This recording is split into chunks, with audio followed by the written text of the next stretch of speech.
topics and opinions expressed in the following show are solely those of the hosts and their guests and not those of W4CY Radio, its employees, or affiliates.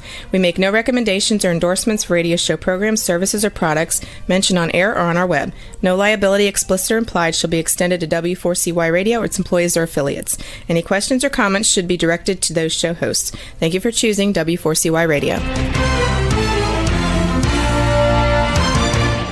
Welcome to the Ask the Experts show on W4CY Radio and Talk4 TV, where we bring you educational information from top local experts in the fields of legal, health, financial, and home improvement. Now sit back and listen to experts in family law, association law, hearing loss, business brokers, home care, along with many other topics. Now here are your hosts, Steve-O and Sophia. Hey, good afternoon, Orlando. Welcome to our 16th year of Ask the Experts, where we bring you the finest experts in the field of legal, health, financial, and home improvement. Hey, this is the last Thursday of the month. It's probably my easiest show to do because of you, the listeners and viewers. We get so many of your questions. I'm so glad.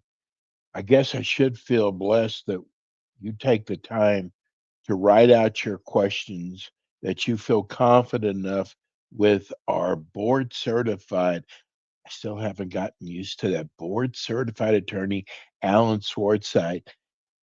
Let me tell you something. We always have such a great time for the next 50 minutes.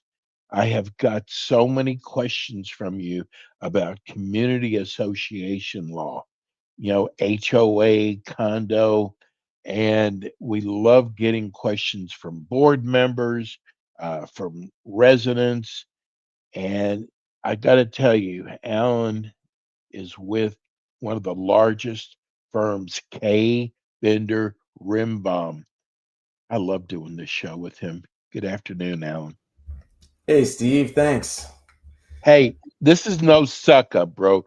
Your show is so easy to do. And what makes it so easy, besides everybody sending in questions, is the way you respond. People just trust you. I don't know why. No, people just trust you. I think it's because I'm a lawyer that actually speaks English. It could be. You don't talk over anybody's head, but first of all, because we are getting so many new listeners and viewers, tell people about K. Bender Rimbaum. Sure. Well, thanks, Steve. Our firm is based in South Florida, but I manage the office here in Orlando. We've also got offices in Pompano Beach, which is the primary office, Palm Beach Gardens in Tampa. I manage the office that's actually in Winter Springs, but we say Orlando because people actually understand where that is. 25 attorneys now, 8 of whom are board certified specialists in this area of law, including me, 1 board certified in construction law. And listen, if you're happy with your attorney, good for you. I have no problem with that. But, if you're not getting the level of service or the level of knowledge that you'd like to see from your current association counsel, that's what we're here for. Start to finish, pretty much anything an association might need.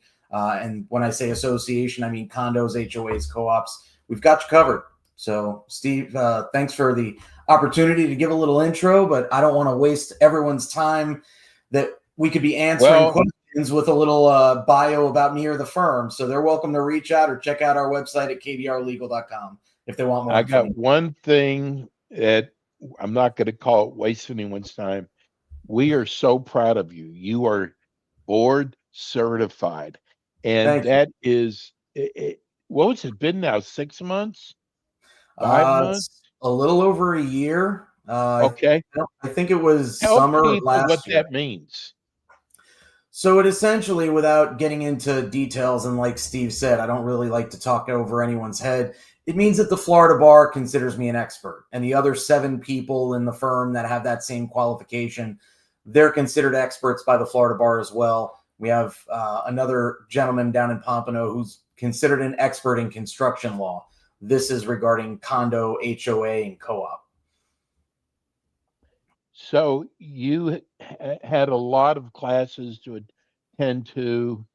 And I got to tell you, if you look at people who practice community association law versus the ones that are board certified, God, you are in an elite group, bro. I got to tell you. And we're Yeah, I really mean, proud of you. thank you. Yeah, there are, I mean, I won't say they're overly strict requirements because I think they're fair, but you have to be practicing a certain amount of time. You have to focus a certain amount of your practice on this area of law. And you actually do have to pass both a, kind of character and fitness test where the the bar examiners will reach out to other attorneys and make sure you actually know your stuff. And you also have to pass an exam, which is kind of like taking another bar exam, but specific to this area of law. So it's a lot, but I think it's worthwhile. And now I'm on the committee that puts together the class that teaches how to pass the exam. Well, we'll be going to your schedule for, I guess, the last few days in September and then going into October and November, right Sure. before first break. But let's get to the questions. And I was just Let's telling do it. Al, we got more questions this time than ever before, and we so appreciate them. The only thing I ask that not everybody remembers it, let us know if you're a condo or an HOA. It really does help. So let's get started. We're going to start All with right. Jerry in Winter Park, who is a condo. He wants to Okay. know, is visitors with ES dog required to advise the association or property management in advance of arriving with the dog? The tenant's lease does not allow pets or dogs. So we're talking really two different issues here. One is whether and ES, I'm presuming they mean emotional support animal. Yes. So you're supposed to notify in advance of violating association rules. Now, here's the interesting thing. I think that the question included a statement that the pets aren't allowed pursuant to the lease. The lease has nothing to do with association governance. So that's an issue between the landlord and the tenants. That has nothing to do with the association, unless the governing documents of the association actually establish pet-related rules. So the association takes zero action unless it has covenants or rules that say you can't have pets in the community. Now, as to kind of registering in advance or at least notifying the association, hey, this is my support animal. I'm going to be bringing them into the community, etc. Yes, people are supposed to notify in advance, but the reality is it almost never happens. And I wouldn't treat the fact that the person didn't choose to notify the association in advance. I wouldn't treat that as something where you come in and say, you got to get that dog out of here immediately. What you would generally do is say, we've got a no pet restriction. You need to, remove the dog. And once someone says, this is my emotional support animal, technically, unless it's an obvious condition and an obvious function that the animal serves, there's a procedure you can go through. We actually did fairly frequently a fair housing class that's available for free on our website. So if you go to kbrlegal.com under the resources tab, I would just recommend that anyone that has questions like this, go ahead and watch that class, and you'll get maybe not more clear answers, but you'll at least get the breakdown of how this is all supposed to work. Okay. I mean, it is a violation unless and until it's proven that this is actually a qualified emotional support animal. Shirley in Sanford, she wants to talk about opening an online account with the DBPR. Do you have to create and maintain an online account in an electric format? What information will they require? So there is information that is listed in the Florida statutes. That's what they're supposed to be asking for. You can register on DBPR's website for what we're talking about here, that registration. Now, keep in mind, I don't believe that HOAs are required to do this. It's condo only. It may be co-op. I don't recall offhand whether that statute was also changed when July 1st hit and these requirements came about. This needs to be done, this registration, by October 1st, according to the Florida statutes. The problem is DBPR included a whole bunch of stuff on their website that, according to the statutes, you don't need to fill out. But I don't know if they'll allow you to have a, click through and complete the form unless you fill out everything that they're asking for. So they're kind of putting everyone in a position where it's not clear whether you'll be allowed or able to comply without filling out everything they ask for. And frankly, if that's the way that they go about doing it, the best advice I can give, although it's not legal advice to any particular association, is listen, you can either comply or not. And then you can argue the reason you chose not to comply. Which risk does your board want to take is really the question that needs to be answered. My perspective is it's probably safer to include the information. None of it is really, overexerting or requiring you to do a bunch of research. It's information about the community is really all they're asking for. Okay, we're going to go to Hillary in Orlando. Does the bylaw supersede a rule book in a condominium association? Also, does the county supersede their permits that issued by a park condominium? So the bylaws will supersede rules made by the board. The order of operation of your governing documents is essentially declaration, which is some people call it the CC&Rs in a condo. It's a declaration of condominium. Then your articles of incorporation, then your bylaws, and your rules come last. So in the event of a conflict, you go bottom up. If the rules conflict with any of those documents, that rule is not valid. Okay. Now, when it comes to a local ordinance or a city or county rule, it depends whether there's actually even a conflict there as to whether or not that county rule will supersede. When it comes to what's required to issue a permit, that's going to be a county issue. It's not going to be an association issue. But there could be a distinction, and this is why I say check and see whether there's a real conflict or not. There could be a distinction between what's required to get a permit and what the association is allowed to require regardless of what's required to get a permit. So the association can be more protective of its common elements, of its units, than the city or the county are of the public in general. So you need to make sure when you're asking the question, is there even a conflict, or is it just that there are two separate requirements that the owners need to comply with in order to do what they're trying to do? Okay. This Jerry in Longwood, I don't know if you get many questions like this. They want to know is what if the new board comes in and doesn't understand the assessments, but the past board isn't helping them? What can they do? Well, if the past board isn't helping, and that includes somebody just walked away. Yeah, I mean, that happens frequently. People just get tired of being beaten down as volunteer directors, and they decide, you know what, enough is enough. At that time, hopefully they've turned over, and if it's a condo, they have an obligation to turn over all of the association records to the new board. You can do an audit to figure out what the hell the previous board did, or you can go through and review the records that they give you. Now, if they don't give you those records, you might have to try and reconstruct them. The alternative is you figure out what you're actually spending based on the contracts you have, based on the expenses you have and the amount of people who are not paying on time or not paying at all. And you can amend the budget mid-year with the excuse essentially being, listen, we have no idea where these assessment amounts came from. Now, alternatively, as long as the assessment amount is actually enough to cover the bills that are coming in each month and you're actually getting those bills and paying them, you can just wait until next year, figure out what the bills were for this year, and adjust your budget accordingly so that it's appropriate. Because keep in mind, I know the question was about the assessments and not understanding where they come from, but in reality, they come from the budget. It's just taking the budget and splitting it by the proportionate share of each lot or unit in the community. So if your budget doesn't make sense, if your assessments don't make sense, look at your budget to figure out what they should be. If your budget doesn't make sense, fix it. That's unfortunately the best guidance I can give. And, there are some instances where the association has to actually go back and send a demand or even sue the former directors to get the records back to be able to perform the business of the association.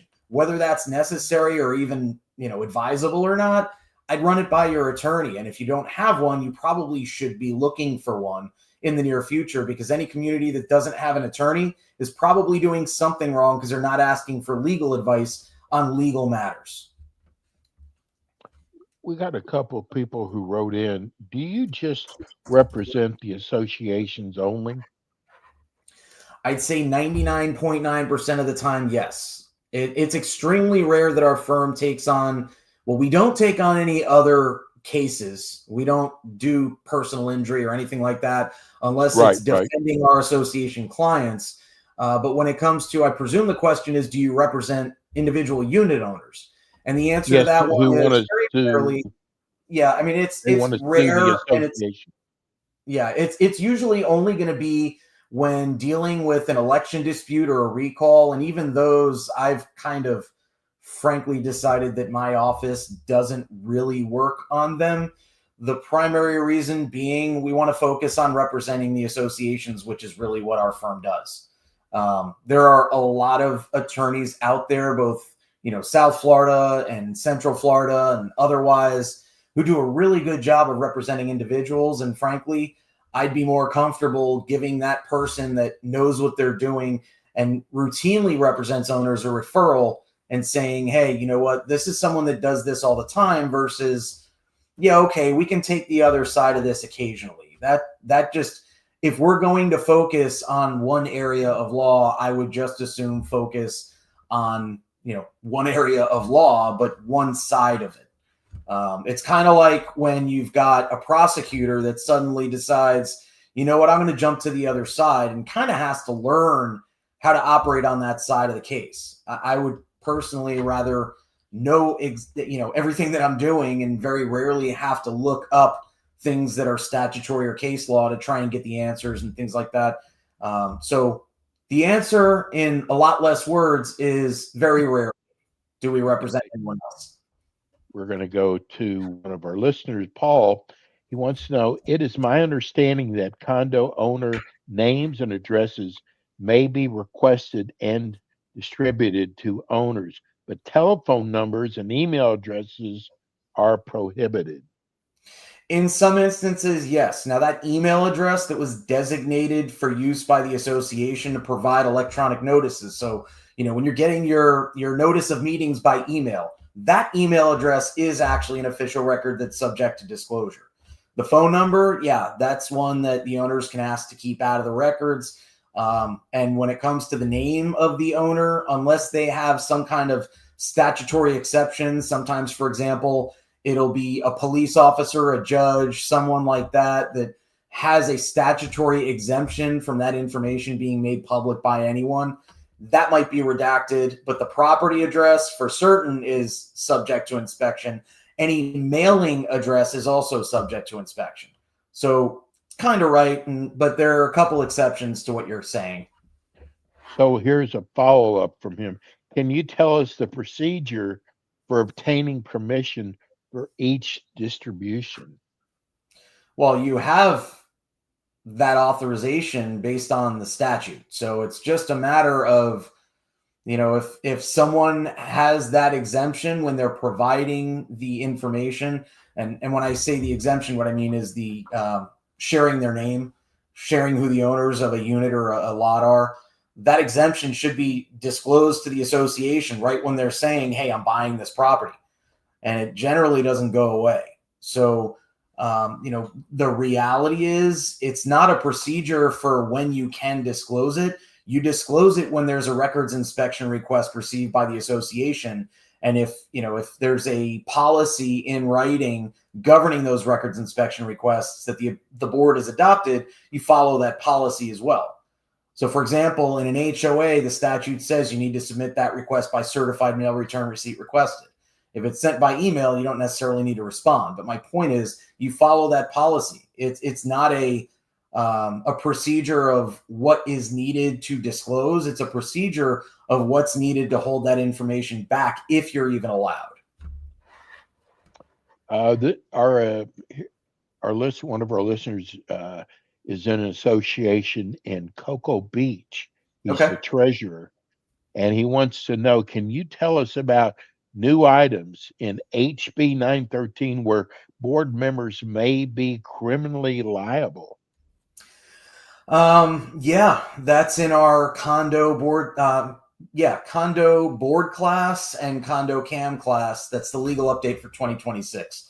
That's an hour-long class, and about 15-20 minutes of it is taken with this particular topic. So I would suggest just going ahead and going on our website. I think we've got 1 or 2 of those classes already scheduled, and just I would watch that class, even if it's after it's recorded, to get the information, because it would take a bunch of time for us to go through those either new criminal acts that have been added to the statute or the ones that have been changed so that they are a different level of criminal action. We're going to go to our first break, but first, Alan, give everybody the schedule for your classes coming up, since we're talking about classes. Sure. Well, I've got a webinar on the 29th of this month with Jeff Rembaum, my partner. It's our association matters, which we do about once a quarter, and it's about neighbor-to-neighbor disputes. We've then got on the 30th HOA certification for board members. That's with Peter Mullengarten in our Palm Beach Gardens office. October 3rd, an HOA financial literacy course with Kirsten Henze from our Tampa office. October 8th, cable and internet agreements. So those bulk agreements that you might enter into with Hotwire and a couple of the other companies out there. That's another one with Kirsten Henze from Tampa. October 14th, I'll be teaching guest restrictions with Chuck Nash in my office in Winter Springs. And then November 12th is the Orlando Condo and HOA Expo. I'll be teaching 2 classes there. Chuck Nix will also be there with me, and possibly Anthony Grevy of my office will be joining us because I'll be out for probably 3 hours out of that time teaching classes. So that's what we've got coming up. But watch the website, because those are the classes that we've got now. It's not even October yet, and we're talking about 3 or 4 classes in October, November. We'll probably up that to about 9 or 10 by the time this month is done and we get started with these classes actually being taught. Where's the expo held at, Alan? It is at the Orange County Convention Center. So that one is a 2 times per year event, and we usually end up speaking, and we'll have a table there. So if you'd like to come by in person, just make sure it's not while I'm in one of my classes, or feel free to attend the classes. It's free. Okay, we're going to go to break. Tell people how they can, the best way to reach, because you've got offices in Orlando and Tampa and West Palm Beach, and also in Broward at your main office in Pompano. Is there a number they can call that's good for any location? Yeah, fortunately, other than the direct dials for each person, the 954-928-0680 number will reach the Pompano office, and they'll direct you to whoever you need. It'll just be, you can call that number and reach anyone in any of our offices. The easiest way to reach me, because I'm on the road occasionally, is via email, and my partner, Jeff Rembaum, made that very easy. It's as@kbrlegal.com. We're going to go to break. When we come back, we've got more with board certified attorney Alan Swartzide. We'll be right back.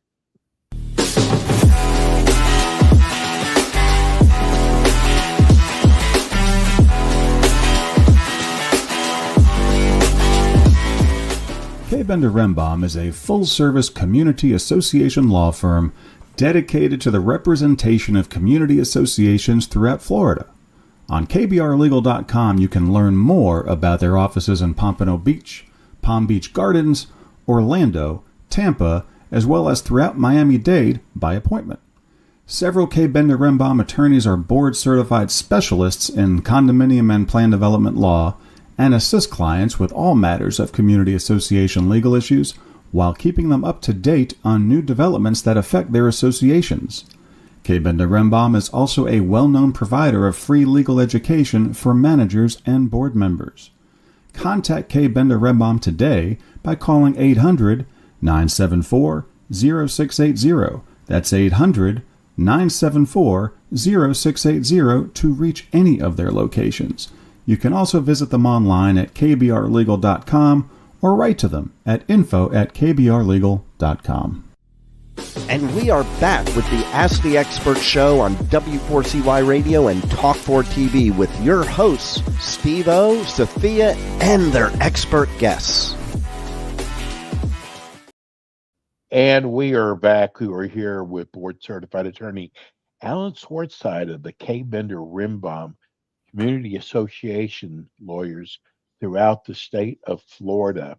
This is the last Thursday of the month. We appreciate your questions.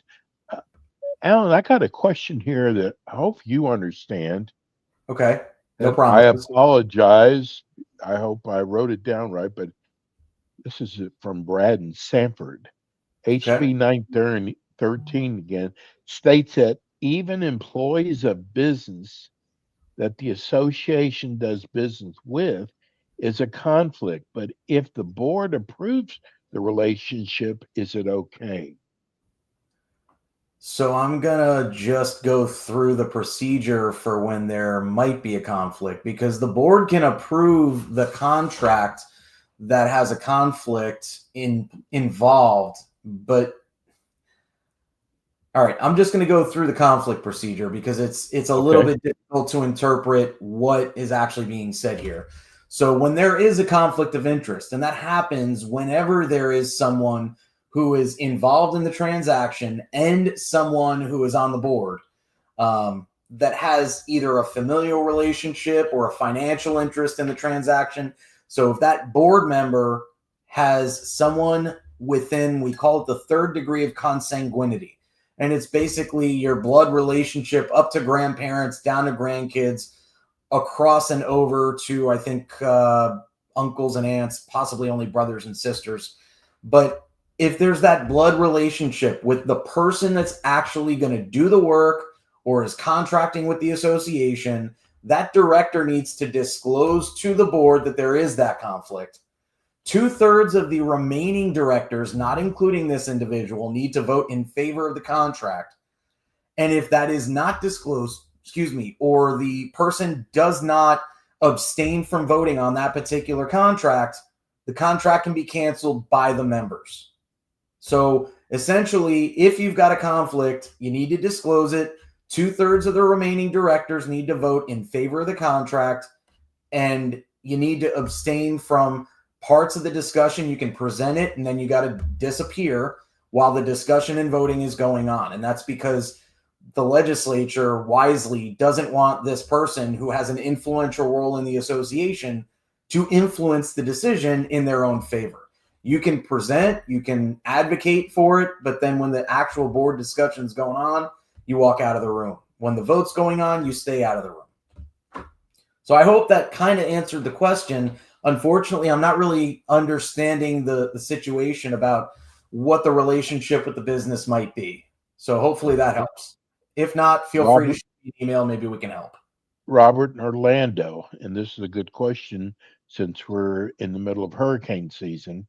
He says, does the board have the right regarding hurricane windows? If I find one a lot less expensive, can the board make me buy the more expensive hurricane windows they suggest? They can, if they're being a little bit, frankly, difficult. What I've been advising communities to do when the board is actually putting these hurricane specs together, which have been required since over a year ago, according to Florida law. But now that they're finally getting around to doing it a year later, I'm telling them, listen, make it so that you need to meet certain specifications, not that you need to buy a certain brand, model, etc. If you meet the specifications, you meet the colors, just like using paint on a building, it should work the same way. As long as you're not impacting the overall appearance of the community and you're not using something that's substandard, it shouldn't make a difference whether it's the exact same model or the exact same installer. That said, there's nothing in the statute that specifies that the association can't include specific models that you're required to use. So I don't think it's a great idea unless you really want to be overly controlling, but some communities, the board does. So that really comes down to your individual board and whether they're willing to accommodate different pricing models and stay with the same look and the same effectiveness, or if they really want to control the specific model that gets installed in everyone's windows. Now, the thing to keep in mind from my perspective, if you are the person on the board making this decision, those models change year to year. So you're going to have to update your architectural standards or your hurricane standards once a year or so if you're not allowing for a little bit of leeway. So frankly, all you're doing is making your life more difficult as a director and making the members' lives more difficult in having to use this particular model. Cocoa Beach has a new ordinance permitting a maximum of 8 guests for short-term rentals. Okay. Can an owner here hire private security to enforce this limit for a problem renter? So it depends whether we're saying that it's the owner of the unit where the problem renter lives or just some other random owner. I mean, anyone can report a violation of this ordinance to the city. So if that's what you're asking about enforcement, yeah, I mean, when you have an ordinance that's being violated, you generally don't take care of that by a court proceeding. You report it to the city takes care of it for you. And if that also violates a rule of the association, then yeah, and any owner technically might be allowed to enforce that rule. I don't know that you'd have standing other than under the declaration and the statutes that say the covenants and the documents can be enforced by any owner against any other lot or any other unit. But chances are, my recommendation to an association that I represent would be to first see if the city or county will take care of it for you. If they've got an ordinance, it's their responsibility to take care of the issue, and it's at no cost to the association or the complaining owner. That's usually going to be better. I mean, I know it sounds counterintuitive for a lawyer to say, hey, spend less money in attorney's fees, but that's really the way that I try to look at those types of situations so that the association has the money to go out and do more important projects rather than just dealing with problem children, so to speak. Okay, Reed in Orlando, will non-board owners be able to look at the information at the DBPR site? You know, that's a good question, and I candidly don't know the answer. I mean, you could probably send a FOIA request to DBPR for a copy of what was filed. I don't remember offhand whether any part of the statute says that that's not subject to a FOIA request. I honestly don't know. So that's one of those that I'll probably be looking into shortly, but I don't really know offhand. Okay. I know that's weird Riley for an in attorney, and Orlando, especially me to this is an acknowledge. HOA. I'm sorry, we get so many people wondering about a conflict of interest, Alan. This one is, can a board member who's a president also work for the property management company? I feel like this is a conflict of interest. Well, I mean, it's a conflict, yes, but it just depends how that conflict is addressed. If someone is the president of an association and it is also the manager of the association, I've had this come up in the past, and my opinion was, yeah, it's a conflict. You might be able to disclose it and, go through the conflict resolution process that I mentioned earlier to address the conflict of interest. But my concern would still be that there are different obligations for that person as a manager versus as a director and as the president of the association. Now, hopefully those never actually contradict each other, but if that were to ever happen, this person would be in, a hellscape legally, where there's really no right answer other than to resign one of those positions. So I would say it's not advisable, but it's not expressly prohibited. Well, I'm putting this one up. This is a long question, but they have written us for the last 4 months. So I just said, I'm going to put it on there. This is from Nate in Orlando. Okay. Plus, he said he really enjoys your show. So, well, then I don't trust them. So here's the question.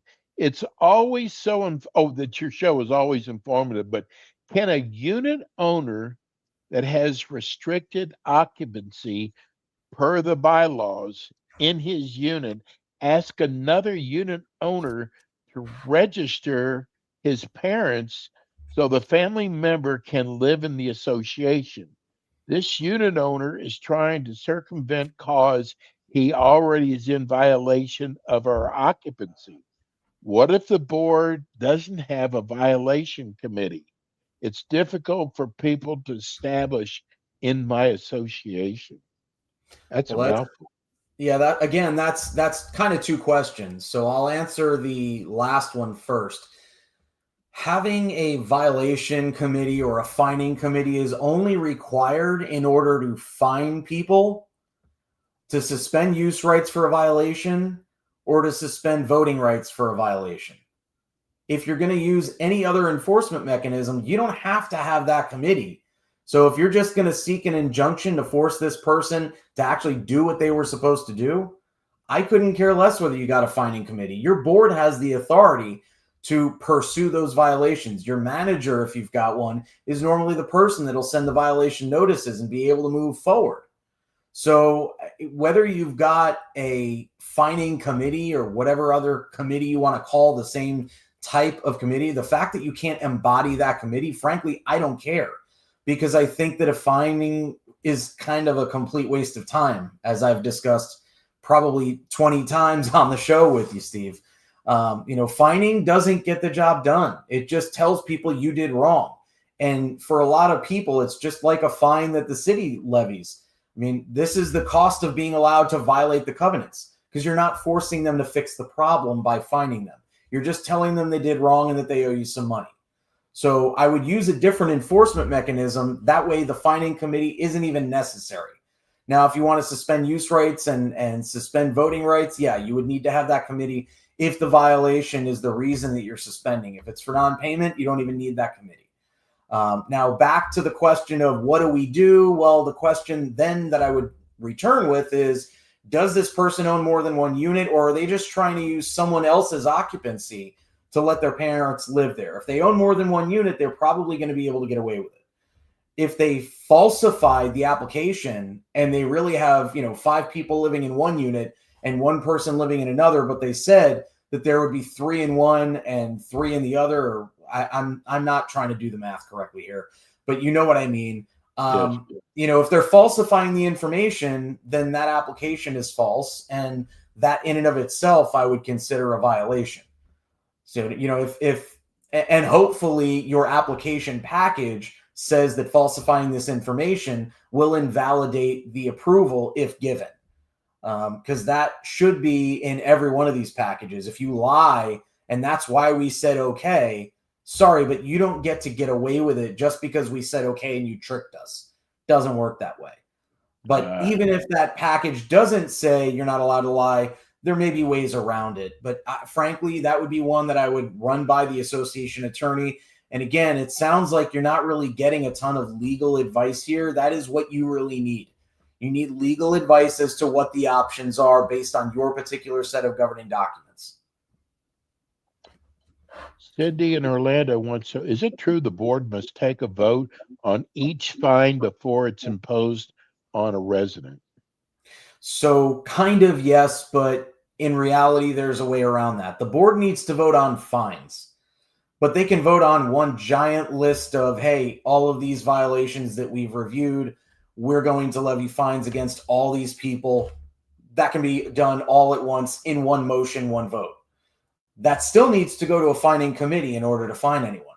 But it's yes, the individuals need to be placed on notice that there's a fine. But it can be, we're voting on these 15 different lots whose violations have been ongoing for X amount of time. It doesn't have to be a one, we're going to vote for this one, then we're going to vote for this one. It can be just in a batch. Go to Brad in Orlando. He wants to know I've never heard anyone ever ask this. He wants to know if it's legal to turn the Zoom off during good and welfare. Can you do that? Each unit has the right to speak on the agenda, don't they? I've never heard of good and welfare.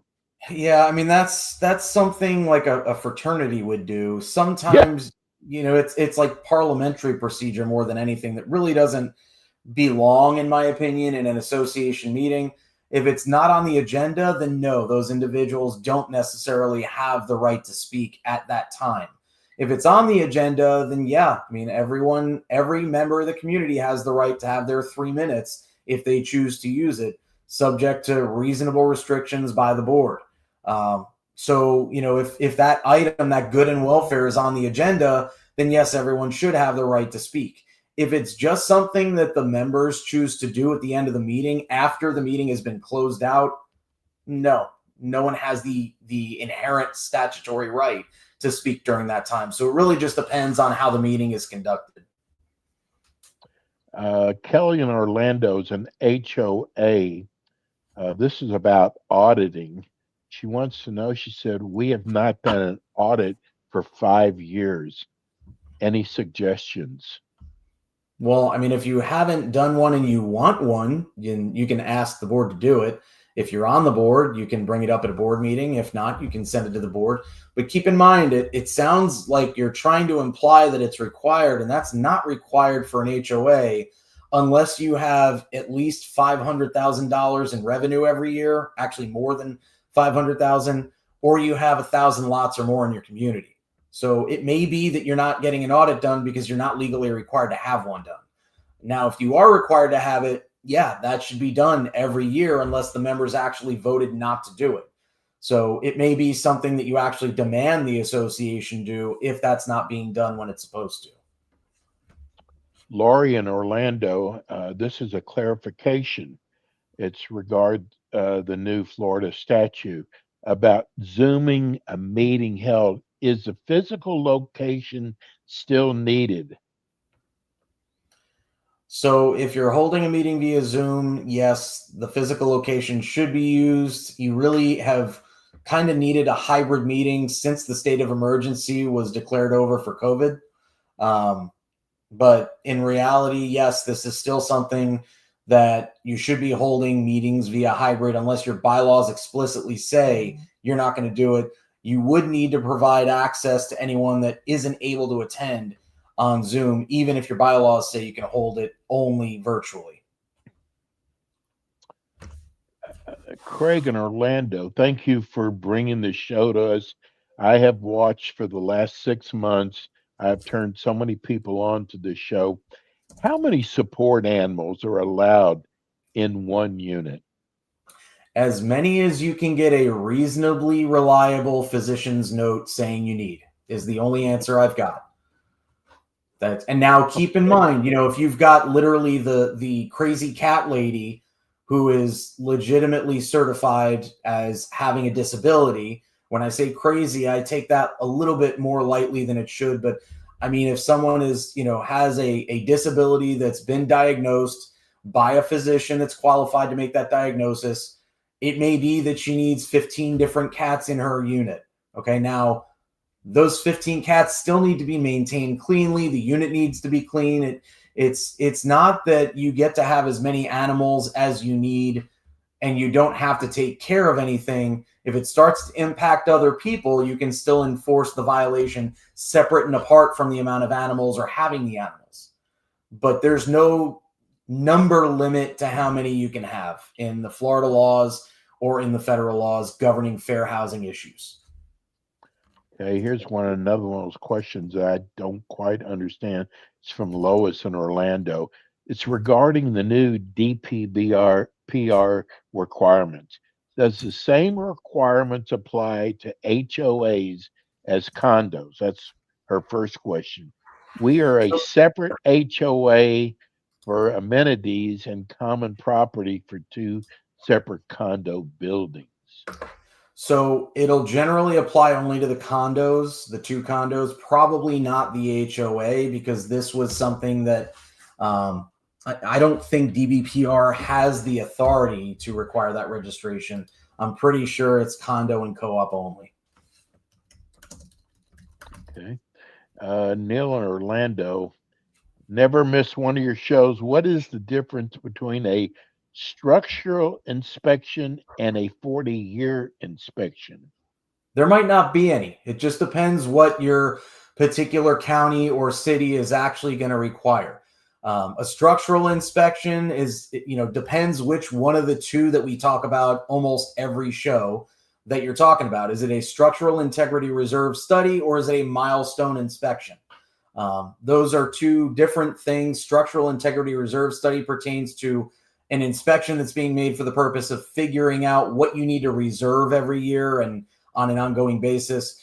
A milestone inspection is checking to see if your building is structurally safe. That's more common and more comparable, in my opinion, in most instances, to what some counties and cities are requiring you to do with respect to a 40-year recertification.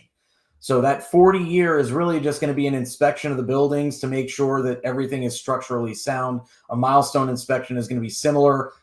Honestly, I can't tell you without knowing what the requirements are for your local jurisdiction for that 40-year, whether it's comparable to a milestone inspection. If it is, and it covers everything that's in the milestone inspection, you might not need to do both, but I would run that by your attorney, because if it covers everything the milestone inspection requires, technically the law allows you to use that one inspection for both purposes rather than having to go out and get two separate investigations and inspections.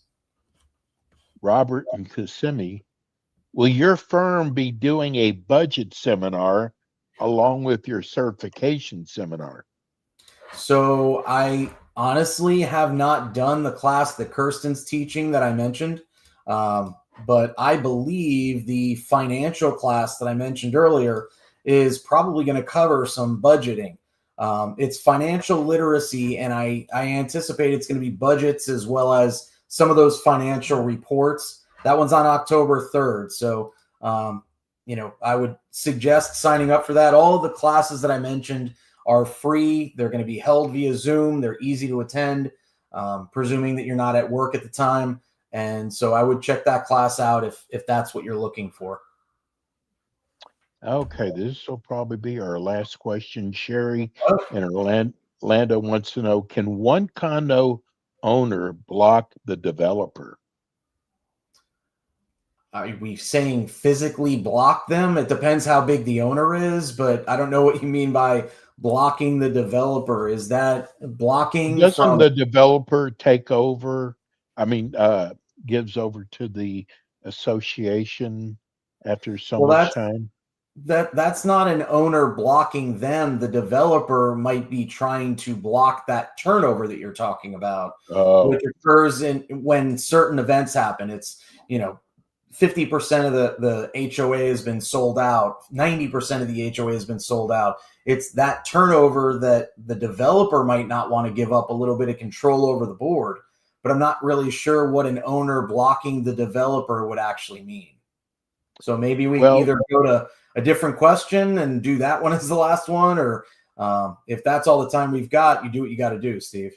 Yeah, I got, you never, all these questions here, I never know, because you are so good at answering them.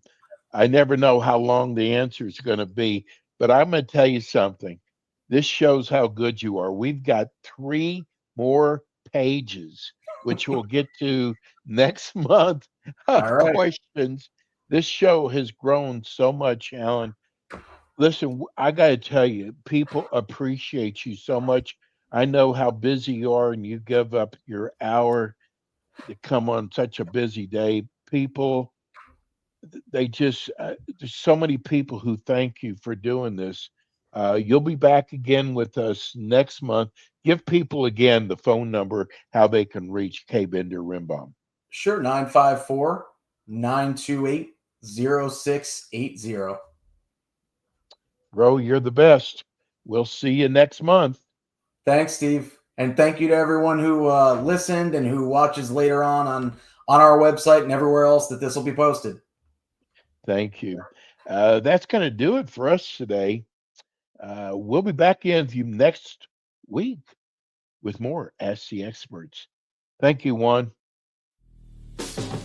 Thanks for tuning in today to the Ask the Expert show on W4CY Radio and Talk 4 TV. Tune in next week and every week to hear more from our experts on personal injury, insurance, air condition repairs, estate planning, Medicare, and many other topics in the areas of legal, health, financial, and home improvement.